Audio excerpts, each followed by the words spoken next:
Hi guys, welcome to Intent. I'm your host Ronlyn. Today I have Kelly Eyre with me.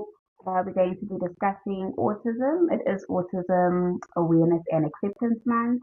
This topic is very close to my heart. As a parent with a son that has autism, it's very important to raise awareness. There's a lot of stuff that I didn't know. I'm sure you, as the listeners, there's a lot of stuff that you are not aware of, even though there's a lot of information on the internet.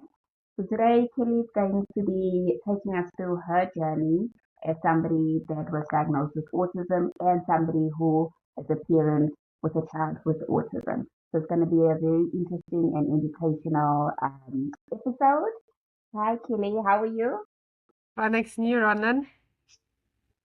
I'm good. I'm good.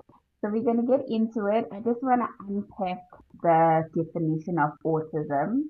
Um, there's a lot of, I know, a lot of misunderstanding about autism, which we're going to get into. But just in terms of the listeners, so autism is a neurodevelopmental condition. So it affects the brain, the way the brain works, the way information is processed, and the way individuals experience the world socially, emotionally, and sensory wise. So Kelly's going to be taking us through her journey from the beginning until now. So Kelly, you can just take us through in terms of your personal journey. So we had noticed during probably at the end of COVID that there were certain large gaps with Aaron. Specifically, his speech came into the forefront of, what we assumed was going to be the beginning of what we then knew as a developmental language delay. And it was later through obviously the gaps that became a little bit bigger that we were dealing with more than just a language delay in terms of his speech. He had started acting out quite aggressively. He had started biting more frequently. We've had an incident of him where he climbed up a 2.5 meter fence to get out of a school before. So it was definitely something that was it was in our face, but I think as a parent, you'll know, especially one who is raising a child on the spectrum, you kind of go into denial. You kind of have the background, which I did. I mean, I had my honors degree by that point in counseling psychology and kind of should have known better, I think, as a parent. But I think when it's your own, those blinkers go up. And I had kind of linked it always to it was COVID. We were very limited who we were in contact with. Family was too far away. So it sort of adds to the denial that you think is there. And it ended up so that both my boys went to visit their grandmother in Ladysmith. And my mom-in-law, and I appreciate for what she did it now, she took him to a specialist. And it sort of gave us the label of autism. And I think that's kind of the hardship that when you hear it is that you say there's that misunderstanding. And I think you can study it Mm, till any day of the week. It doesn't make sense sometimes until it's right in your face. Um, and I mm, sort of had been noticing differences, I think, within myself from then or probably just before. And I kept going to GPs who kept saying, no, you're depressed, or we were heading towards bipolar, or, it was severe manic depression, and it didn't kind of ever sink. It didn't ever make sense. And I had been through medications and antidepressants, and it wasn't clicking. And Aaron had been down, I think, a mm, year of his journey already with his autism diagnosis, and I had seen the improvements in him already, and I think we noticed those small improvements from sort of the get-go. And I ended up back with another GP, a different GP this time, and we were sort of speaking about Aaron. And she brought up my childhood a little bit, and there were sort of these little similarities, although they were so different. The one was that, mm, Aaron started verbalizing. I mean, he only started speaking properly in sentence structures 18 months ago, and he's 8 years old now. Where with me at 9 months old, I was having sentence structure. I was having full conversations with people at 9 months and only walked at mm, 18 months. So there were those little things that sort of started flagging a little bit, where Aaron's was so different. I mean, he started walking at 9 to 10 months. He was up and ready to go. So there were those differences that you sort of find the comparisons to. And then I Mm, came to understand through Aaron what stimming was, seeing it in real time and sort of going, but I do something similar almost. So those little similarities were always there in the beginning, especially when Aaron got diagnosed. And she had always said to me, have you ever considered that maybe you are on the spectrum? And I sort of took it mm, back a little bit and went, no, can't be, not me. It didn't present like Aaron did. It was there, but it wasn't. mm, And 2 weeks later, I had a phone call with Aaron's specialist, and I sort of like brought it up in conversation. I got the courage and I said, listen, I've sort of had this conversation with the GP, and I'm sort of experiencing this, and we spoke about it a little bit. And I was like, do you feel that I hate the word qualify, but do you feel I sit in that range of spectrum? And he said to me, Kelly, I've been waiting for you to ask me mm, that question for 2 years. And I kind of got a little bit frustrated because I was like, why didn't you tell me? And he's like, because it's not my job to tell you. It's not my job to label every single person that walks through my door. But since you found the mm, familiarity in it and you found it, you've kind of come along this journey to sort of figure it out a little bit. And I think for me, mm, growing up in the 90s was very difficult. I was always considered gifted. And when I got to high school, that giftedness disappeared. It completely disappeared. My memory started fading. I wasn't fitting into the norm. I very rarely fitted in general in social cues. So looking back at that, I now understand more of who I was and what I was coping with. And it's sort of mm, slightly made me a better human being, but it's also slightly made me more aware of what is it and what we need to advocate for. And because I am a level 1, meaning that I require lower support than most or different leveled spectrums, I'm very much casted aside in terms of, but you're coping, but you're fine. You don't have autism. mm, And that's been the most frustrating, being an adult and coming out with it and saying, I'm autistic, and people going, but no, you're not, you function, you speak, it is very, very frustrating. And since I've built my platform for over a year now, um that's the biggest thing I get hit with. But you speak at conferences, but you yeah.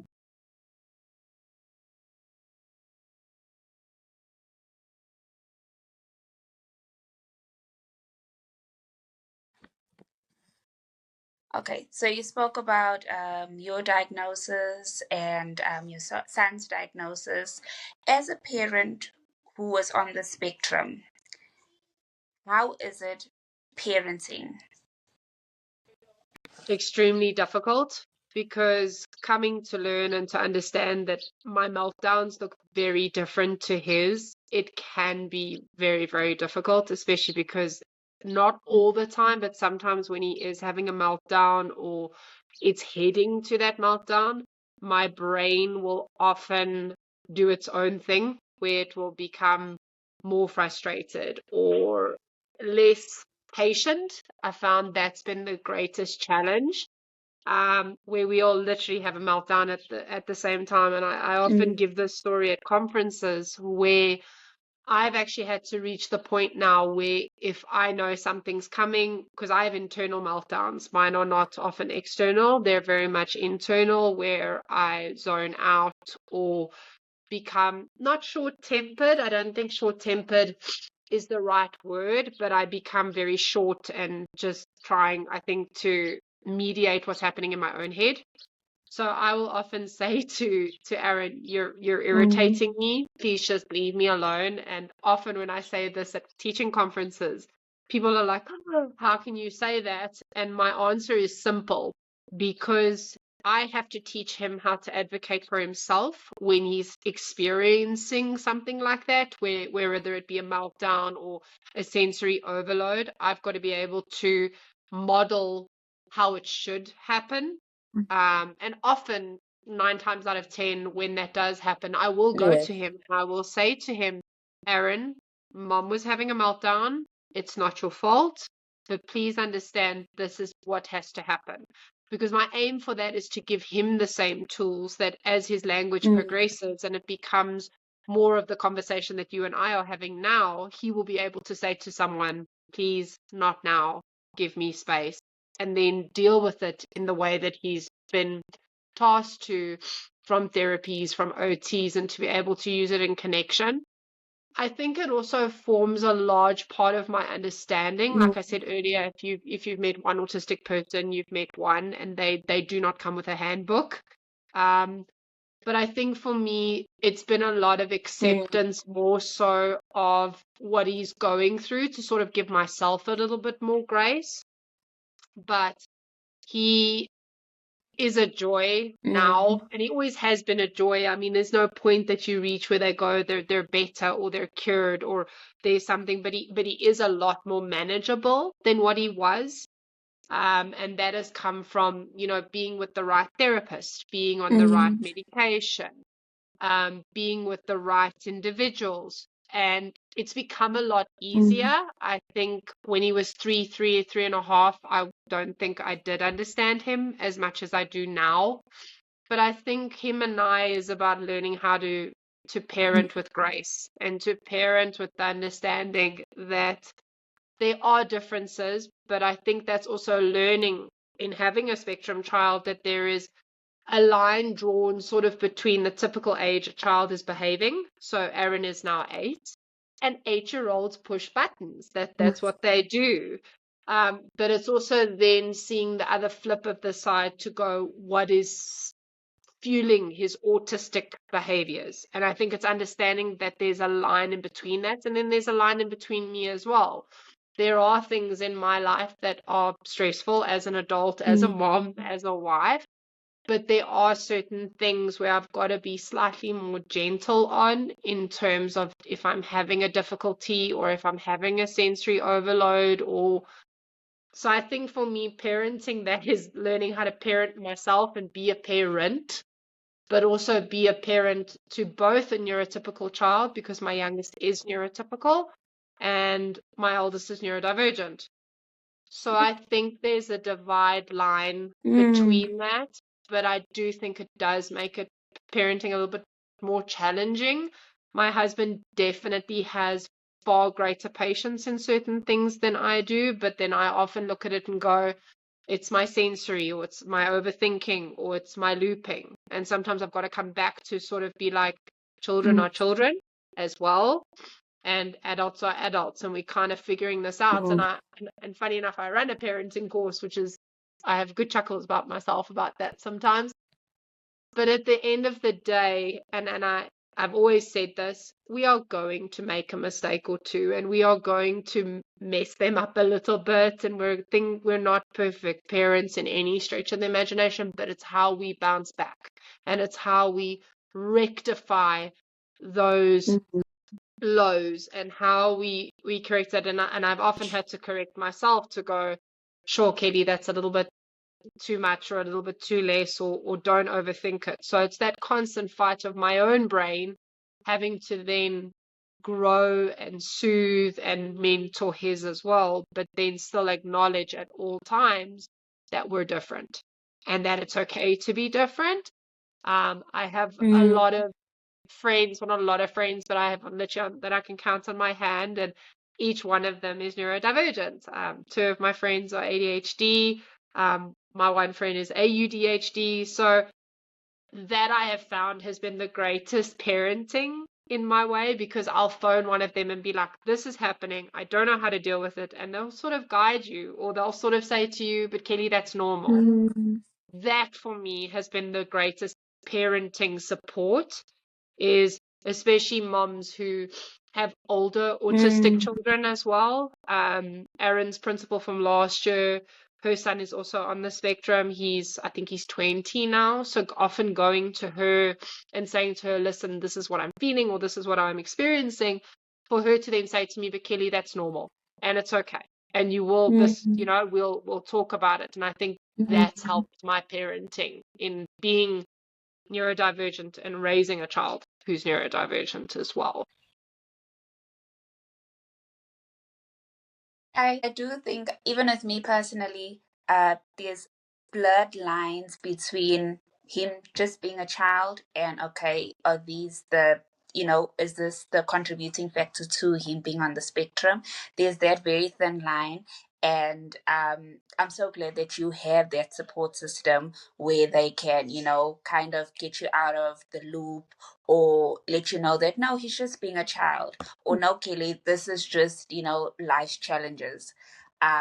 Yeah, for me, I feel like that is just a blessing, because not a lot of people have that type of support where there are people that actually are in the position to understand what they are going through. Um, for parents like me who don't have that kind of support structure where, there are people that personally know what you're going through, where or how can they access that type of support? I think it's not an easy, straightforward answer. And I think if I look back on the last, sure, 4 years with Aaron, I think finding my community has only really been in the last year. It honestly has. It's something that has taken a long time to form, because I think, like you say, parents are so quick to judge and they're so quick to assume, and the pipes of advice that come. I remember in the beginning when Aaron was asked to leave I think his second school at that stage, and we had to make the hard decision for him to go stay with his grandmother for 8 weeks, before she lived with us. And I remember putting it on a group. I will never forget this. I remember putting it on a neurodivergent group, or whatever it was called at the time. And I put the story out to say, this is what I'm going through. We've had to make the hard decision. And the amount of moms, Ronan, that came back and said to me that I was abandoning my child was astounding. And it was really hard, because I think, and I've always said this, even parents in the autistic community or neurodivergent, whatever that may look like, are very super critical. They are very, very super critical, because I think they come from a space where they themselves have been so criticized. There were one or two moms that, I still speak to today. I've Yes. never met them in person, but they still reach out. They know Aaron by name. We check in every now and then. But I think what's the most important is to be honest about your child. I found that when I was more open and honest about Aaron, I found that a lot more moms gravitated, and it would be simple spaces. It would be like a playground. It would be like, no, but my son is also on the spectrum, or my son is also dealing with that as well. But I think a lot of your connection, as much as they were so negative, are those neuro support groups. And I've seen it has become better over the years, where parents, I think because it's become more talked about since Aaron was diagnosed. We're our 5th year in. So I think creating the space, but also creating the boundary that if you are going to go into groups, to be like, I'm not going to be judged here. I'm going to put out what I need. And whomever doesn't accept that, doesn't accept that. I've also found a lot of community. Aaron went into remedial this year. He went into what we refer to as cottage schooling this year. And I found a lot of solace in those moms, because they get it on different levels. And even if it's just that 5-minute parking lot conversation of, oh, I battled with this, or I struggled with this, or, how are you doing over the school breaks? That little bit of camaraderie, you don't necessarily have to have 50 people supporting you. You just need a good 3 or a good 2 that can help with that as well. So definitely, I think school, if your child is in a remedial school, definitely form relationships with those parents, because a lot of them are going through similar experiences. And I think birthday parties are the one. We recently had Aaron's 8th birthday party, and it was amazing to see the family that did come support, and friends. And a lot of the moms that we invited, I'd get a WhatsApp back, and it would be like, this is the first birthday party they've ever been wanted at or invited to. And that breaks me as a mom. That really, really does. But if I can provide an afternoon where there's no judgment, and literally the people that we've built over these 5 years, there isn't that judgment to Aaron. They are who they are, and we accept it for whatever that may look like.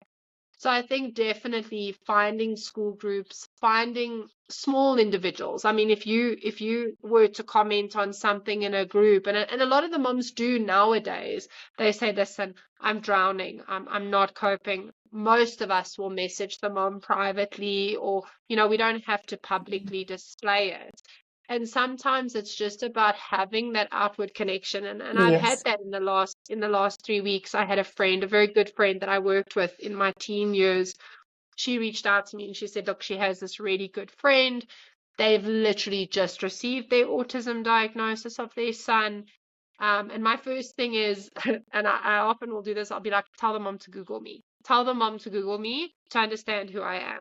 I've often done that. And it's not from a gloat point, it's from a go read what Mhm. I've said. And if you're comfortable in talking to me, I will phone you immediately. Because I think sometimes when we get those diagnoses, a lot of people go, is the child Okay. okay? Is my first point of call with parents when I connect with them is, and it's always been, is my first question is, how are you, mom? How are you dealing with this today? Sometimes we'll often Mm. rush to the spectrum child, and the Mm. parent sort of gets left behind. The same thing happens when you have a baby. Everybody wants the baby, but they don't want, the mom that might be battling with it behind closed doors. So often, like you spoke earlier about in the beginning about an in with your Yes. son, I like to find an in with parents, because sometimes you don't want to be too much, and you don't want, like, they've just received this diagnosis. You don't want to be adding on to it of what might be or what could Mm. it, because I think that's what as moms we do. We kind of look for, like, is there anyone who went through this and the outcome was perfect on the other side? Not necessarily that that outcome is perfect on the other Yeah. side, but even with this mom, I said to my friend, let her Google Mm. me, let her find out who I am, let her listen to a podcast or two, and if she's comfortable, give my number right away. And I think it's just about saying, Mm. are you okay? What do you feel about all of this? Because at the end of the day, and I say this with much due Mm. respect, it's not a death sentence. It's a different journey with a different Mm. tour guide. And my Lord, do I love mine. And I think for me, Mm. it's just about connecting with that one person, Ron. And you don't necessarily need an army. But if you have that one person who is like, listen, I had a bad day, no kids played with him today, sort of to be like, it's okay, that doesn't make you any less. That's where support comes from. Because I will often say to Mm. moms, has anyone told you that you are a good mom? Because I don't think we hear it enough. I think we hear Mm. so much of We this don't. there. We don't. We hear therapy sessions. We hear this didn't happen at school, or your child is not achieving in this. And you kind of then amount that to, I'm a bad mom, and you're not. You're carrying what somebody isn't. Mm. And what I carry with Aaron is not what you carry with Yeah. your child. It's completely different. But it does make me grateful Yeah. sometimes when, Mm. Aaron is verbal, irrespective of what that verbal looks like. I mean, luckily for us now, it's sentences. He's fully potty trained. He goes to school. He eats everything you give him, and he wears any type of clothing. That is not a luxury for other parents. It's not at all. And I think what I've Yeah. learned from support is that you can't sit there and go, have you tried this? Have you tried that? I mean, what we did to get Aaron potty trained is not what the next parent would need to do. And I think sometimes we get so bognated, and this is why I often, like, Mm. in my mind, I'm now thinking where you're like, how do you get support? I think you have to filter your support, because none of the people in my circle judge me for what I do with Aaron or what I need to do with Aaron. And the way that they give, I don't necessarily think it's Mm. advice, but the way that they give suggestion is sort of like, well, we did this, you can try it. I don't know if it's going to work, but rather say, oh, we did that and it was perfect and it worked. Because I've seen Mm. that on support groups where somebody will go, Mm. I potty trained my child, and everybody will go, okay, but how did you do it? I'm clearly doing it the wrong way. And I think that just creates a lot of judgment. So for me, in even creating Yeah. a support group, I vet people. I don't know if that's just an autistic thing. I don't know if it's a mom thing, but I honestly watch how you are with my child, and I watch I what think that both. support. Yes, yeah. And I I what I love about my kid Mm. specifically is the fact that he has no filter, and if he's not comfortable around somebody, he's going to tell me that it's a no go, and it's a I'm not. We're very good at that type of thing, that like filtering of that like in. And I think once you have that in and somebody Mm. can see that, I mean, Aaron is Aaron. He's Aaron before the diagnostic. He's Aaron before the stimming. He's Aaron. Because somebody once asked me, Yes, they said to me, yes. they said to me, do you wish Aaron didn't have autism? And my answer is, I don't know what Aaron is without autism. I don't. I can't tell you. My wish for Aaron Mm. is that I wish that he didn't have to struggle. I think that's the biggest thing for me, is that I wish he didn't have to struggle with what other children may do so simply or so easily. But I don't know what he looks like without autism. I don't know what that looks like, because that's Aaron. That's who he is, and what he will always be Mm. accepted as and be. So support systems are hard. It's not, like I said in the Mm. beginning, it's not a straight copy and paste answer. But I think just finding that one person that you Mm. can speak to is the most important of it all. Because we do a lot of self-blaming, especially in the beginning when, we do receive the diagnosis. So in terms of, vetting your support, being more discerning of the people that you surround yourself with and your family with is extremely important. It is extremely, extremely important. We are going to wrap it up. I know we had some connection issues, but you definitely going to be on, if you agree, back on the podcast, because there's a lot that I want Anytime. to unpack, especially in terms of you mentioned cottage schooling. Yes. Yes, is that specific to neurodivergent kids? It's specific. You can It's just not briefly explain. It's not necessarily only reserved for neurodiverse children. What it basically means is it's a different type of environment where you have different types of children, in general, in terms of your neurodiversity. I mean, at Aaron's school, he's got a girl that has ADHD, and she's got PTSD. So it's not necessarily just reserved for one space.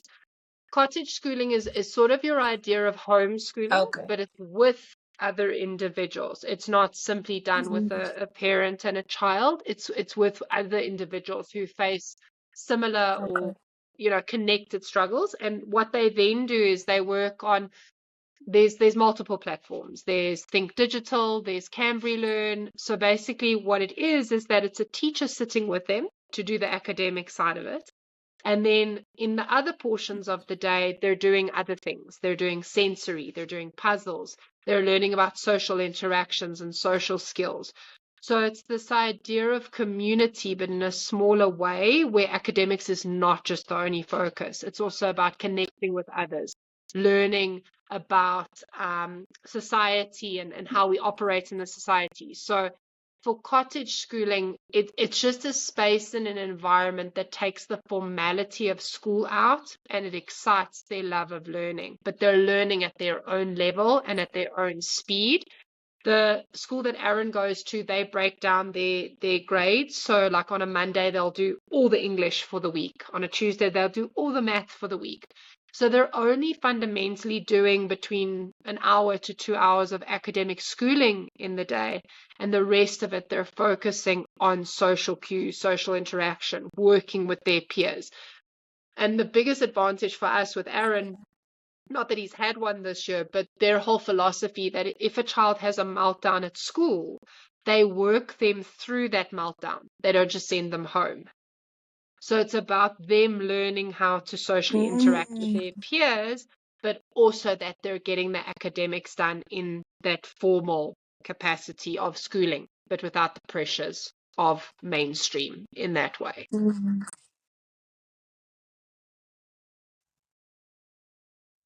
Okay, I love that it's holistic. So they address the emotional, the social part, the academic part. Yeah, Correct. I And absolutely. I loved it. And Yeah, the idea of cottage Mhm. schooling is also that if a child wants to and they are able to, it gives them the option to go back into mainstream once Mm. they've caught up with that skill development, because that is still our hope for Aaron. But if he would prefer to stay in cottage schooling, he will stay Mm. there until his matric is completed. Oh, okay. Okay. Okay. Okay. Thank you for that. Thank you Of for course. last words for adults that are on the spectrum that have just been diagnosed, and also for parents that have kids on the spectrum. I think the biggest thing that came out of the last 2 years was sort of this idea, or this quote that I've come up with in terms of acceptance of autism, is that a lot of people feel that you need to move me to another table in order for me to be accepted. And this is where I break the mold on that. You do not need to move me to another table. You just need to make enough room for me to sit there and give me a comfortable chair. And if you can't find one, I'll bring my own. And I think that's sort of the idea of what I think of when I advocate for inclusion. And I've been asked this question quite a bit of what does inclusion look like? Inclusion is not a policy. Inclusion is about standing your ground and being who you are without having the rules broken so far that you are the exception to the rule. You are allowed to be in this space and you're allowed to shout it loudly. And it's not something that is an excuse. It is, and I've always said this, it is something to be proud of. You are able to grow other people by just saying it, grow other people by advocating and saying, I am on the spectrum and I deserve that space at that table more than anybody else, or no less than anybody else.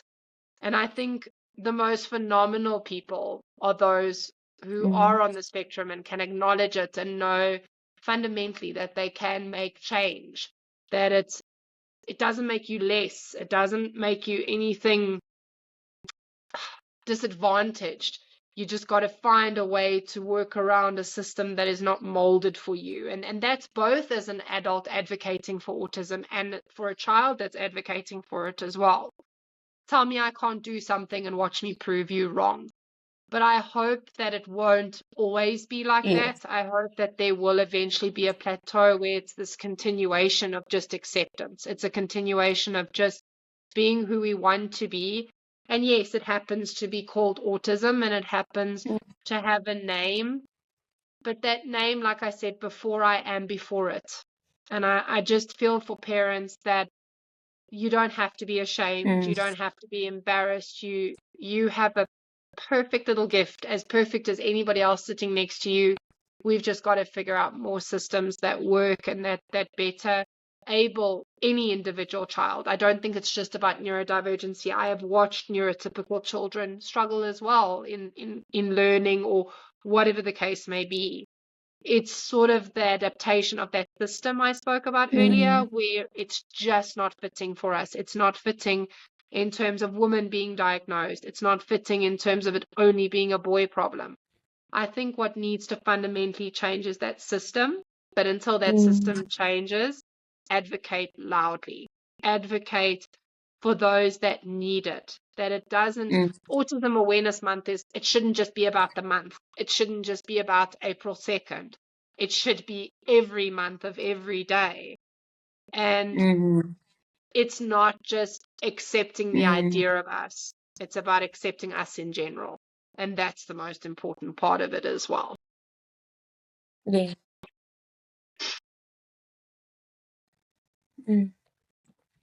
Okay. Thank you so much, Kelly, for Thank you being very, on the very much. platform Of and course, using your anytime, voice to advocate. anytime.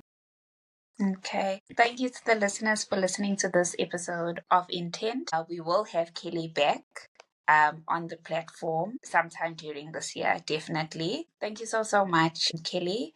And Thank you. until next time, to our listeners, until next time, continue living with intent. Okay, bye. Bye.